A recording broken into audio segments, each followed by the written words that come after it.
এখন বানাবো কাঁকড়া, সামুদ্রিক কাঁকড়া। গরম জলে নুন দিয়ে হলুদ দিয়ে এগুলো সব ওয়াশ করে কেটে ধুয়ে রাখা আছে। প্রথমে সর্ষের তেলে এটাকে একটু সাঁতলে নেব নুন আর হলুদ দিয়ে। এই যে কড়াই বসানো হয়েছে, গরম হোক। ভালোই গরম হয়ে গেছে, এবার তেল দিয়ে দিলাম। সর্ষের তেলে রান্না করব।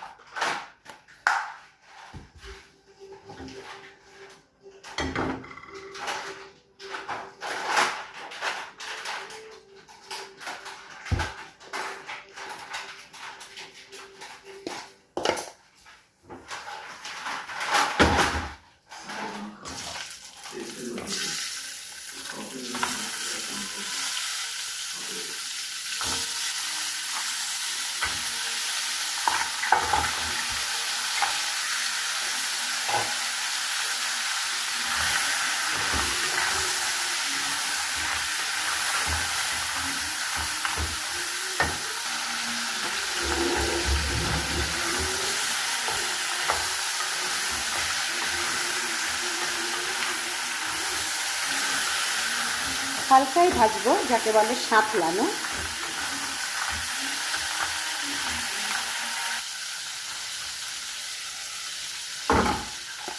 উঠিয়ে রাখলাম ভেজে, আর একটু তেল দিলাম। এতে দেবো 5 ফোড়ন, তেজপাতা, শুকনো লঙ্কা।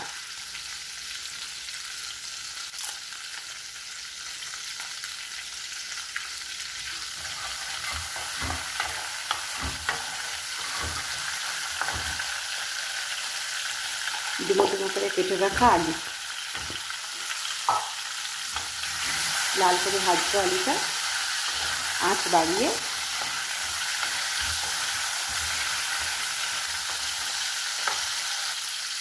এই যে আলুটা ভেজে নেওয়ার পরে এরপরে দেবো মশলা। মশলার মধ্যে আছে পেঁয়াজ, আদা, রসুন, টমেটো, গরম মশলা, জিরে আর লঙ্কা বাটা।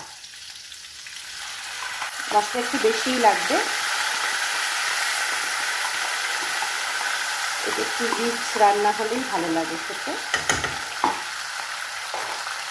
এটাকে কষাতে হবে সময় নিয়ে।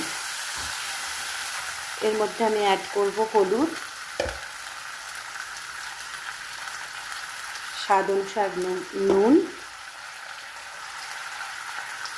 আর যেহেতু এই বাটার সময় লঙ্কা দিয়েছি তাই অল্প একটু লঙ্কার গুঁড়ো। অনেকে কাশ্মীরি লঙ্কাও দেয় কালার আনার জন্য, আমি আর দিচ্ছি না।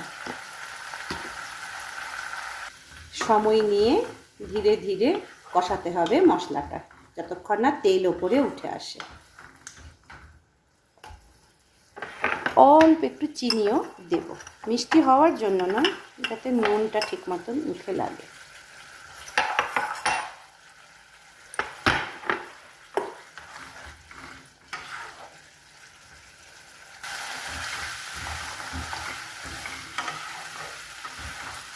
সময় নিয়ে কষাতে হবে। সুন্দর একটা গন্ধ বেরিয়েছে মশলা কষানোতে।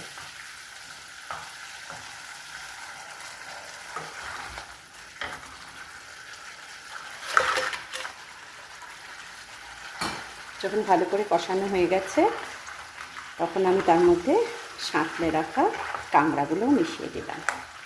আবার ভালো করে কষাবো। ওই আর কি ননভেজ মাংস যেরকম রান্না করি আমরা, সেই একই পদ্ধতি।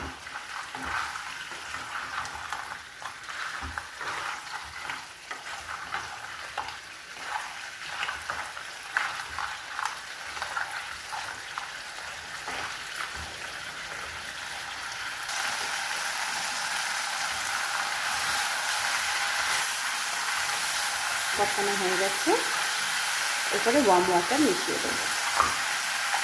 কাঁচা জল না দেওয়াই ভালো, তাতে স্বাদটা কেটে যাওয়ার ভয় থাকে।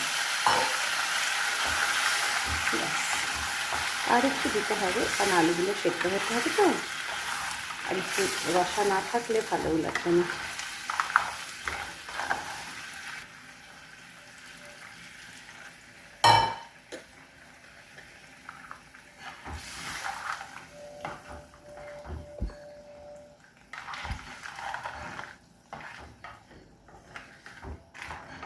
ঢাকা দিয়ে দেবো, সেদ্ধ হবে। নুন ঝালটা চেক করে দেখলাম সব ঠিক আছে, ঢাকা দিয়ে দিলাম।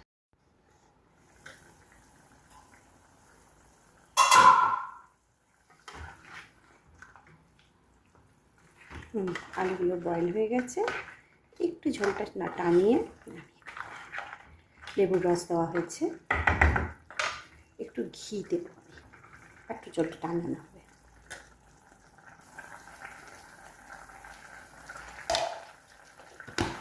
আমি গরম মশলা কিন্তু বেটে দিয়ে দিয়েছিলাম, তাই আলাদা করে দিলাম না, আপনারা চাইলে দিতে পারেন।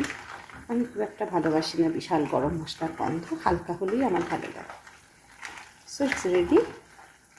আর একটু ঝোলটা টানিয়ে আমি নামিয়ে দেব।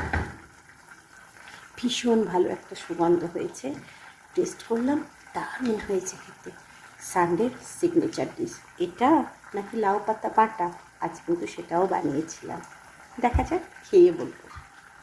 এটা কড়াই রাখবো যাতে খাওয়ার আগে একটু গরম করে নিয়ে আসবে, এখন আর কোনো পাত্রে ঢালবো না। তো ইটস রেডি।